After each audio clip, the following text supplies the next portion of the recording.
pinagmamalaki ko mula na mag-umpisa ako sa BDDR is yung na-impart nilang knowledge kung paano mag-invest ng property.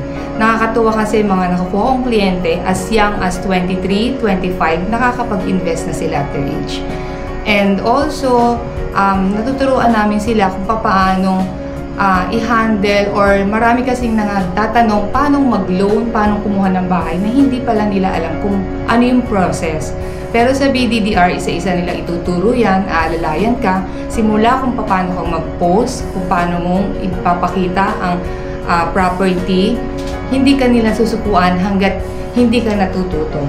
Yung mabigyan mo ng kasiyahan yung pamilya mo, na hindi mo kailangan, kasi ako, ex-OFW ako, hindi na rin ako nagtatrabaho, I have to look after my mom. So, pag meron akong komisyon, lagi siyang kaparte. So, masaya na siya sa mga ganung bagay.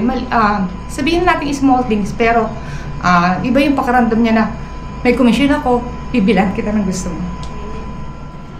From BDDR, dahil hindi na ako umaasa sa asawa ko na humingi ng panggastos ko or mga pang-personal na gamit ko, at nakatulong yung BDDR sa commission ko, dahil nung namumroblema ako na palitan yung linisin yung aircon ng sasakyan ko, palitan yung gulong, lahat ng maintenance ng sasakyan, namumroblema ako nun.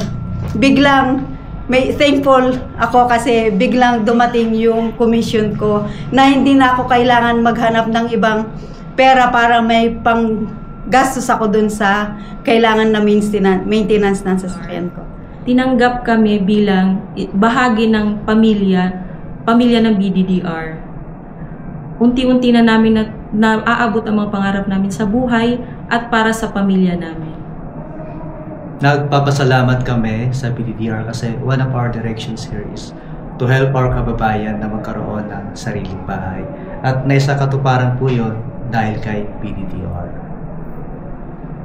With regards sa commission naman, malaking tulong po sa amin ang commission kasi one of our dreams is magkaroon ng isang vacation home sa Batangas.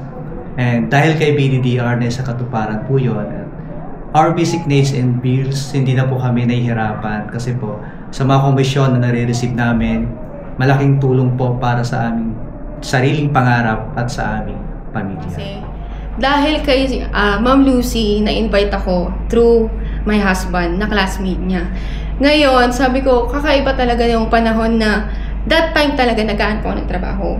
Pero alam mo yun, si Lord, gumagamit siya ng tamang blessing or tamang tao na gagamitin ka niya.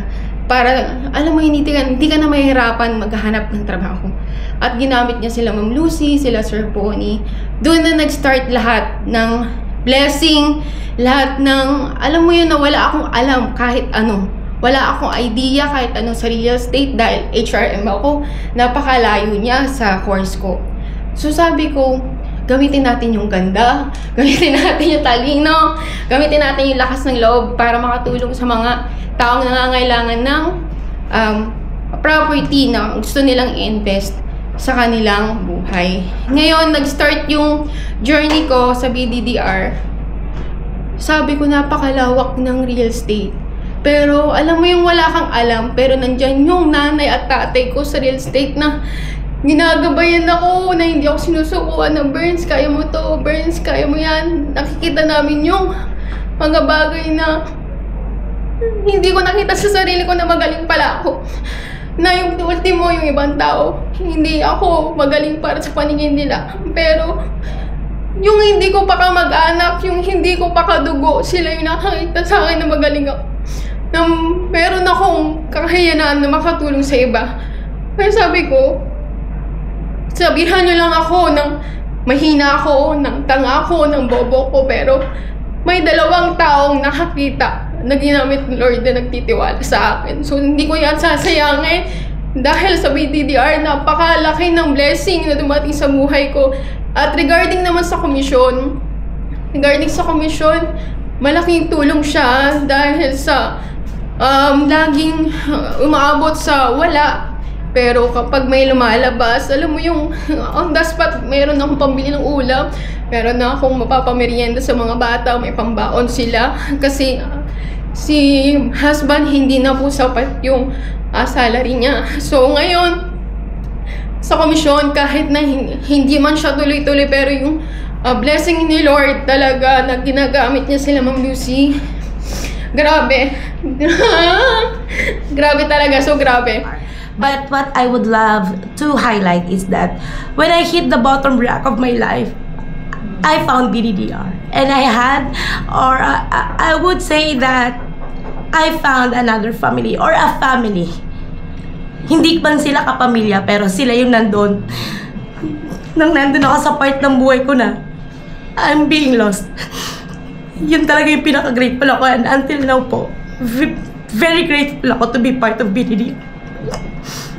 Ito yung tumutulong sa akin na umahon, and I'm very proud to say that in 3 years na naging part ako ng BDDR, ngayon mapipaid off ko na lahat ng mga nangyari sa akin, na scam, utang, and everything.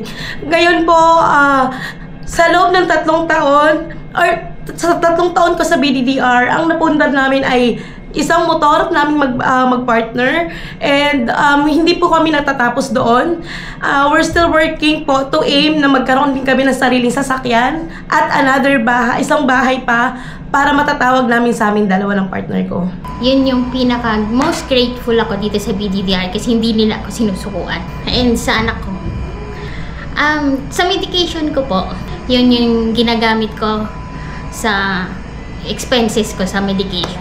Thank you kay Lord kasi pinakilala niya sa amin tong not just a realty but a family. Actually, second family na namin siya na ituturing kasi in times of meron kaming mga pinagdadaanan na challenges, na trials. Talagang itong family na to is ready to yung bang ready to rescue us para matulungan kami sa pinagdaraanan namin.